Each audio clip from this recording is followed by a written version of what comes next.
2월 26일 토요일 밤 11시 13분 지나고 있습니다. 예. 태권도 관련된 이야기를 남겨볼까 합니다. 태권도장 운영자들. 태권도장 운영은 형태가 좀 다양해요. 저처럼 현장에서 태권도를 지도하고 같이 뛰고 구르면서 태권도장 살림살이를 함께 관리하면서 끌고 가는 형태가 있고요. 또는 출근은 하되 가르치는 현장에는 사범을 고용해 가지고 이제 도장을 끌고 가는 형태가 있고요. 또는 아예 출근 자체를 거의 하지 않으면서 도장의 매니저라든지 아니면은 가르치는 사범을 고용을 해 가지고 이제 도장을 운영하는, 뭐 그게 나쁘다 좋다를 떠나서 여러 가지 형태가 있다는 거고요.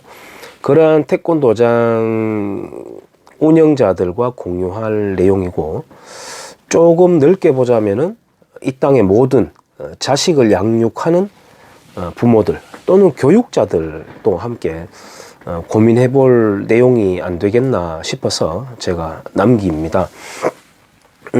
지금 시즌이 되면은 태권도장의 경우 초등학교 1학년 때부터 예를 들어 6학년까지 태권도장을 다니고 있던 아이들이 대거 이제 그만두는 시점입니다.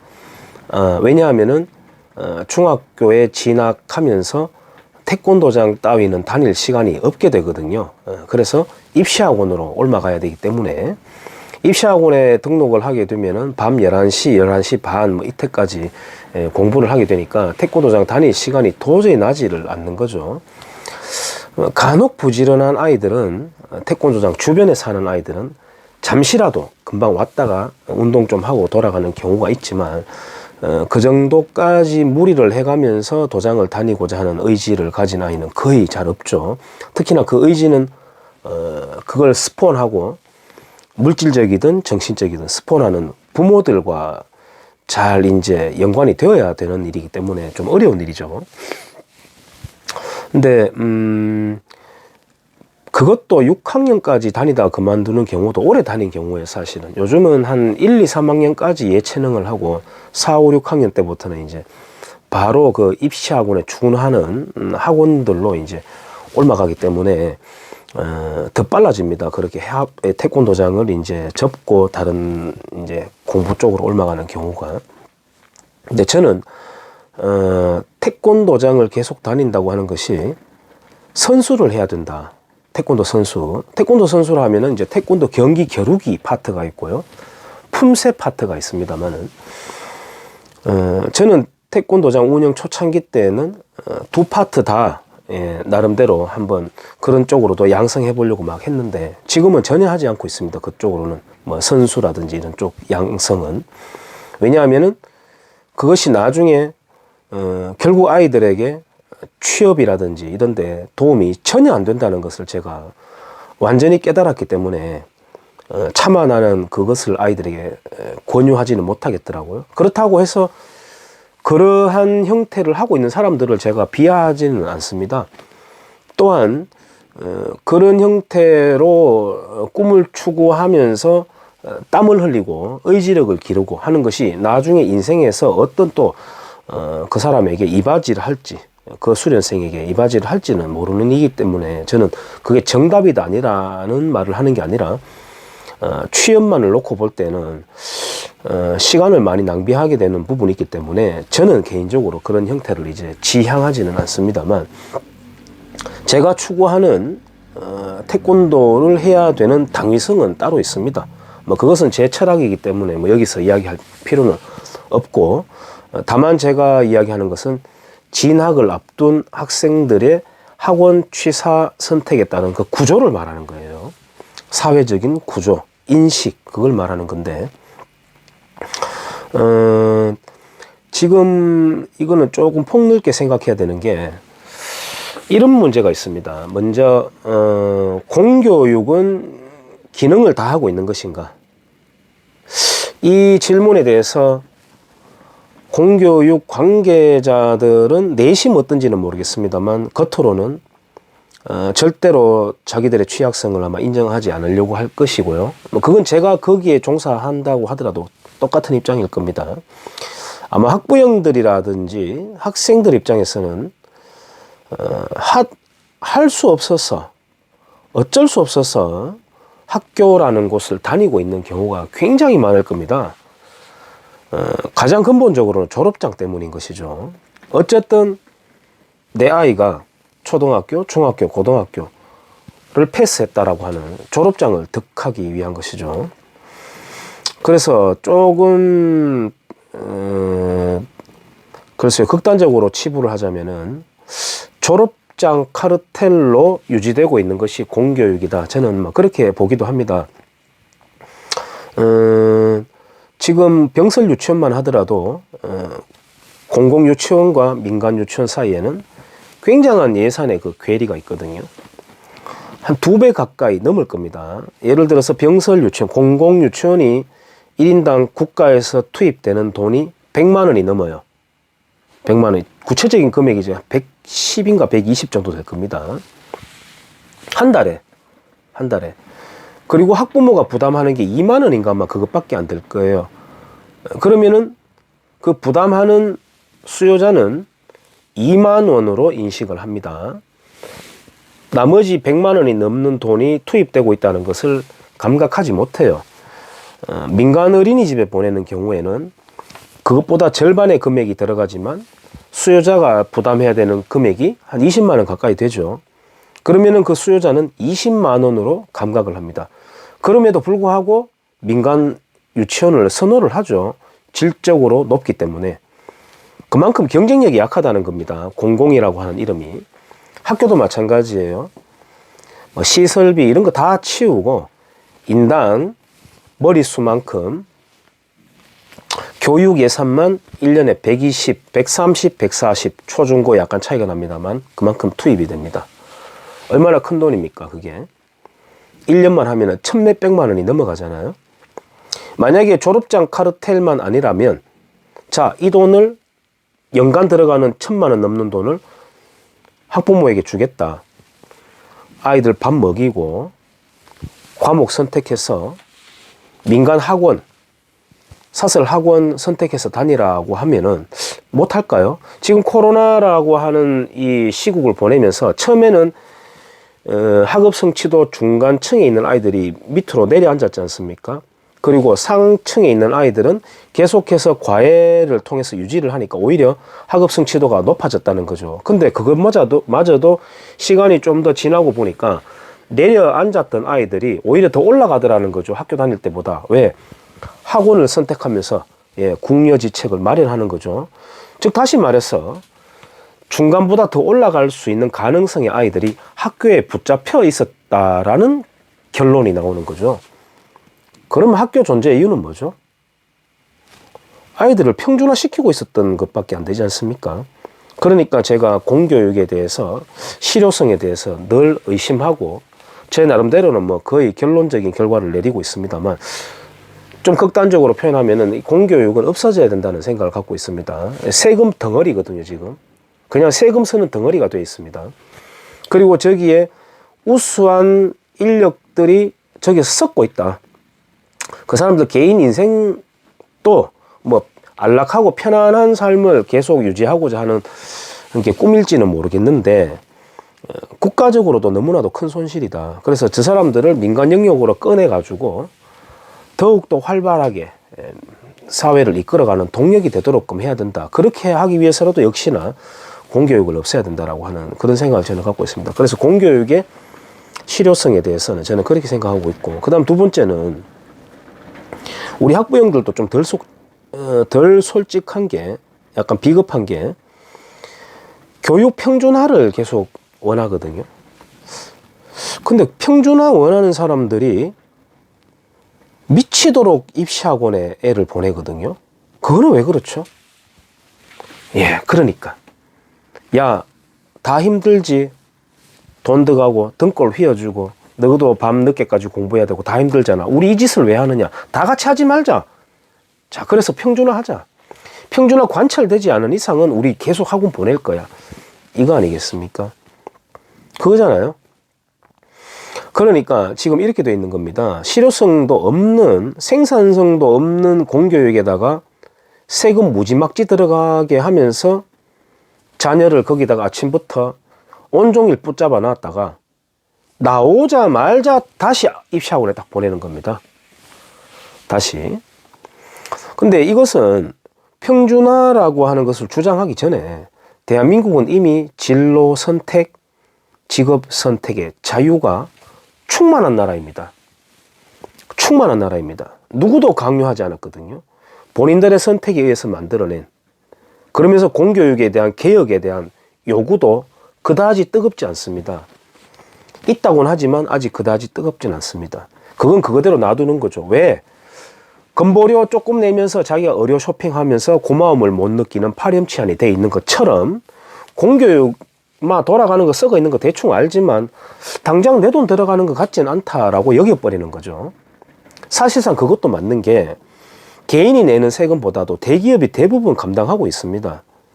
우리 겉으로 걸핏하면은 대기업 욕하지만 건보료부터 해서 모든 사회 인프라가 거의 대부분이 대한민국의 기업 체제 때문에 유지되고 있다고 해도 과언이 아닐 만큼 그런 수혜를 누리고 있습니다.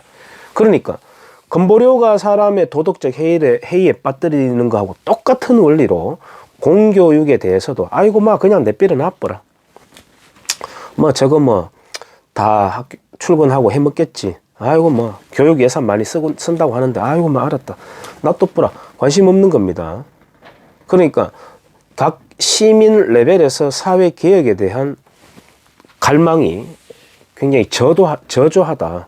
비교적 저조하다. 그러니까 계속 저거 형태대로 공교육대로 놔두고 입시학원대로 간다.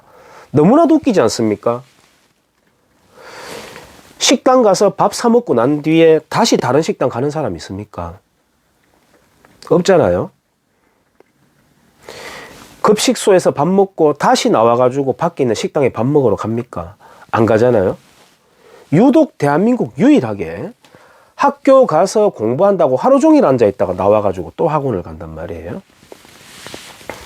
학원 운영자들은 어떻습니까? 학원 운영자들은 사람마다 다 자기가 타고난 탤런트가 있습니다. 맥시멈이 있습니다. 노력 여부에 따라서 그까지 올라갈 수는 있습니다. 전혀 올라가지 못한다는 건 아니에요. 저는 올라가는 게 있습니다. 하지만 맥시멈이 있습니다. 누구나 에디슨은 아니잖아요. 물론 에디슨도 했던 말이 노력이 99%다라고 말을 했습니다만 그 노력 자체도 어떻게 보면 타고난 탤런트라고 할 수가 있겠죠. 다 자기의 맥시멈 탤런트가 있습니다. 그러나 학원 운영자들은 그런 말 하지 않습니다. 얘는 머리가 좋습니다. 그동안 기초가 안 잡혔을 뿐이에요. 얘는 머리가 좋지만 노는 친구들하고 어울렸을 뿐이에요. 얘는 그동안 노력 안 했던 이유입니다. 지금부터 하게 되면은 얼마든지 가능성이 있습니다. 그 말을 언제까지 하냐고요? 중학교 1학년 들어오면서 등록했는 아이의 목덜미를 콱 물고 고3 때까지 피를 빨면서 이런 표현은 좀 그렇습니다. 피를 빨면서라는 말은 좀 기분 나쁘게 들리더라도 제가 학원 운영자라도 저도 그럽니다. 예. 절대로 고3 끝날 때까지 놓치지 않고 노력하면 됩니다. 노력하면 됩니다. 노력하면 됩니다라고 하는 희망 바이러스를 계속해서 퍼뜨려 줍니다. 그래야 학원 운영을 할 수가 있기 때문이죠. 테스트 해보면 딱 나오거든요. 레벨 테스트 딱 해보면 딱 나오죠. 얘는 어느 정도까지 올라갑니다. 얘는 이 정도까지 올라갑니다. 말 안 하죠? 그럼 학원에 아예 몇 명 남습니까? 예, 그러니까 제가 학원 운영자라도 그렇게 한다니까요. 충분히 이해됩니다. 학원 운영자들을 제가 조롱하는 게 아니에요. 절대 고백하지 않습니다. 그 아이에 대해서. 어쨌든 그러한 모든 것들이 제가 말씀드렸던 평준화 원하면서도 미치듯이 입시학원 보내는 학부형, 공교육에 대한 개혁에 대한 혜택, 학원 운영자들 자기 본인에 대한 목구멍 포도청, 그거는 뭐 자연스러운 거니까 삼박자가 어우러져서 중학교 1학년 들어가면은 11시까지 마치는 입시학원에 가는 건 당연히 공식화되는 걸로 지금 인식을 하게 되어 있습니다. 그런데 한 가지 한번 물어볼게요. 공교육에 있는 그 교사들이 자기의 윤리관이 형편없어 가지고 학생들이 열심히 가르치지 않는 거 아닙니다. 예, 핵심은 인센티브죠. 너무 열심히 해가지고 성과 굳이 안 내도 월급이 나오니까 그거는 인지상정입니다. 그러니까 임용고시 치지 않고 학원에서 운영하는 강사들이 나중에 막 더 에이스가 되고 그렇지 않습니까? 노력을 하기 때문에 교수법이 더 세련돼지고 좋아지고. 그런데 그 공교육에 있는 교사들에게 아이들이 수업 마치고 난 뒤에 선생님 이거 아까 설명해 주신 거 잘 모르겠던데요. 다시 한번 알려주세요라고 가는 아이들이 있나요? 제가 물어본 바 한 명도 없는 걸로 알고 있거든요. 물론 제가 물어본 아이들이 모든 아이들의 일반은 아닙니다. 한번 여러분들도 주변에 한번 물어보세요. 부모님들도 한번 물어보세요. 덮어놓고 생고생애가 벌었는 돈 입시학원에 5, 60만 원 또 웃돈 갖다 내고 하지 말고.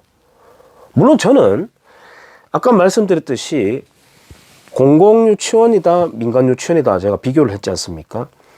그 들어가는 세금을 차라리 수요자에게 줘버려라. 그리고 수요자가 어디를 가든지 선택하라라고 하는 겁니다. 공교육도 이제 졸업장 카르텔 그만하고. 근데 어쨌든 지금 당장 우리가 할 수 있는 거는 공교육에 있는 교사들 뛰어난 자질을 갖고 있죠. 원래는 잘 활용하고 있느냐, 활용이라도 한번 해보고 안 되니까 어쩔 수 없어서 그것을 보호하기 위해서 민간 학원을 선택하느냐, 그거 아니잖아요. 최근에 그 25, 21라고 하는 그 드라마가 되게 재밌대요.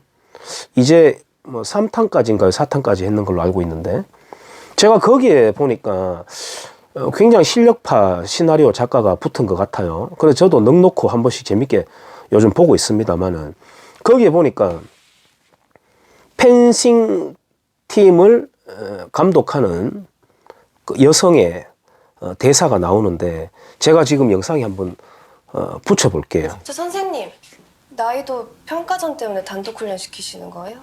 아닌데 학생이 지도를 요청을 하면은 그 요청에 응하는 게 코치로서의 임무다. 그리고 그게 내한테는 참 기쁨이고. 근데 선생님 저 1시간만 더 봐주시면 안 될까요? 물어보기 쉽거든? 그런 말을 하는 아들이 아무도 없다. 아무도. 예, 학교 교사에게 가르쳐 달라고 했을 때, 추가로 모른다고 질문을 했을 때 학교 교사가 저리가 지금 내 근무 시간 아니야 라고 내치는 사람 아무도 없는 걸로 알고 있습니다. 그리고 오히려 그런 거 물어보면은 정말 이상한 교사가 아니라면은 그런 질문하는 학생이 오히려 예뻐 보일 거라고 저는 생각해요. 제가 교사라면 아이고 저게 그래도 노력 많이 하네. 그리고 평상시 수업 시간에도 괜히 그 아이가 더 눈길이 한 번 더 갈 것 같고, 전번에 내가 가르쳐 준 거 이제 좀 이해가 되니라고 다음날 다시 한 번 더 오히려 내가 가서 직접 관심을 가져줘 볼 것 같아요. 예. 그래서 주변 아이들이 왜 저 선생님이 저 아이만 저렇게 신경 쓰지? 라고 느낄 정도로. 그러나 그것은 그 아이가 먼저 동탁 줄기를 한 셈이잖아요. 예. 그런 노력이 먼저 선행이 되고, 또 자기가 부족한 과목은 그 순간순간 필요에 따라서 과외 선생님을 붙여가지고 좀 개선을 해보고, 또 필요 없을 때 스스로 할 수 있게끔 선생님 떼고 또 해본다거나 이렇게 해야 되는데, 그런 거 하나도 없이 덮어놓고 초등학교 끝나면 바로 입시학원으로 직행. 이거는 너무하지 않느냐. 지금 특히 40대 부모들 또는 50대 초반 이렇게 언저리에 있는 분들이 그런 학부형이 되어 있잖아요. 그분들 어릴 때 어땠습니까? 야간 자습 집중도 안 되는 거 말이죠. 아침부터 붙잡혀가지고 밤새도록 붙잡혀 있는데, 뭐 밤새도록은 좀 과한 표현입니다만은 그 집중도 안 되는 거 앉아가지고 졸고 만화책 보고 낙서하고 장난치고, 예? 뭐라고 다짐했습니까? 학창시절에? 야, 이런 합리적이지 않은 전혀 비효율적인, 내가 학부형 되면 절대로 이렇게 안 하겠다. 아마 그런 다짐하면서 자란 분들 많이 있을 겁니다. 근데 어때요, 지금? 똑같잖아요. 또는 더 하잖아요. 더 하잖아요. 그러면서 평준화하자고 막. 그게 얼마나 몰 생명적인지, 그게 얼마나 좌경적 세계관인지는 모르고, 예? 인간의 욕망을 거세하는 건데, 어쨌든 그러면서 또 입시학원은 미친 듯이 보내지 않습니까? 자, 이렇게 해서 자라나게 되는 아이들, 나중에 크면 어떨까요? 또 똑같은 거죠. 또 똑같은 거죠. 우리 체육 같은 경우에도 마찬가지인 게, 엘리트 체육도 마찬가지인 게, 선진국에서는 학업을 어느 정도 하도록끔 합니다. 우리 한국도 지금 그렇게 지금 조정해 나가고 있는 상황입니다만은, 또 엘리트 스포츠 말고 학업에 있어서도 생활체육을 굉장히 장려를 많이 합니다. 그래서 뇌와 몸을 밸런스를 맞춥니다. 이 뇌와 몸의 밸런스를 맞춘다는 말 자체가 어폐가 있는데요. 왜? 같이 작용합니다. 같이 작용합니다. 몸을 움직이면 뇌가 활성화되고요. 물론 몸을 움직인다고 해서 수학 공식이 외워진다는 건 아니에요. 그걸 잘 학습할 수 있는 뇌가 활성화된다는 겁니다. 그 다음에 뇌를 움직여주게 되면 역시 몸과 같이 호환되게 됩니다. 몸과 뇌는 같이 갑니다. 물질과 의식이 같이 문명이 발전하듯이 몸과 뇌는 한 상으로 같이 가는 거거든요. 선진국에서는 그것을 계속 장려하고 오랜 세월 역사적으로 그렇게 해왔습니다. 한국은 아직까지 그 뒤꿈치도 못 따라가고 있는 상황이에요. 그걸 누가 만들어가고 있느냐? 정부, 당국, 교육 당국, 뭐 공교육 종사자들 탓할 것 없습니다. 예. 현실 속에서 살아가는 우리 학부모들, 우리들이 만들어가고 있는 거거든요. 우리들이 만들어가고 있는 거예요. 저는 청소년들이 비교적 꽤 다니고 있는 태권도장이에요. 저는 다른 태권도장의 수강생 어떤 구성이 어떻게 됐는지 전혀 모릅니다만은 주변의 선배, 후배, 동료 관장님들이 저한테 그러더라고요. 김 관장 태권도장에는 청소년들 많은 편이대, 이렇게 말을 하던데, 저는 청소년들이 그 시기에 태권도를 하면서 또 학업을 병행하면서 얼마든지 공부 잘하고 또 심성도 반듯하게 자라나는 모습들을 많이 겪었고 지금도 경험하고 있습니다. 충분히 해낼 수가 있거든요, 그렇게. 근데 덮어놓고 아이고 이제 입시학원 가야지. 만약에 아파트에 사는데 윗집 아이가 중학생 되어가지고도 태권도장에 저녁에 간다고 왔다 갔다 하면 이웃집들이 그래요. 길동이 중학생인데 아직 태권도장도 보내나? 너무 여유로운 거 아니가? 그래 키아가 되나? 입을 댈 정도로 한국 사회는 그렇게 고정관념화 되어 있습니다. 그런데 그렇지 않습니다. 이것은 제가 태권도장 수강생이 팍 줄어든다고 해서 안타까워서 하는 말, 그것도 있을 겁니다. 저도 당연히 이걸로 먹고 살아야 되니까. 근데 그것만의 문제가 아니에요. 그것만의 문제가 아닙니다. 바꿔가야 되는 주체가 딴 데 있는 게 아니라 바로 우리에게 있다는 거 한번 생각해보자라는 의미에서 한번 말씀을 남겨봅니다. 감사합니다.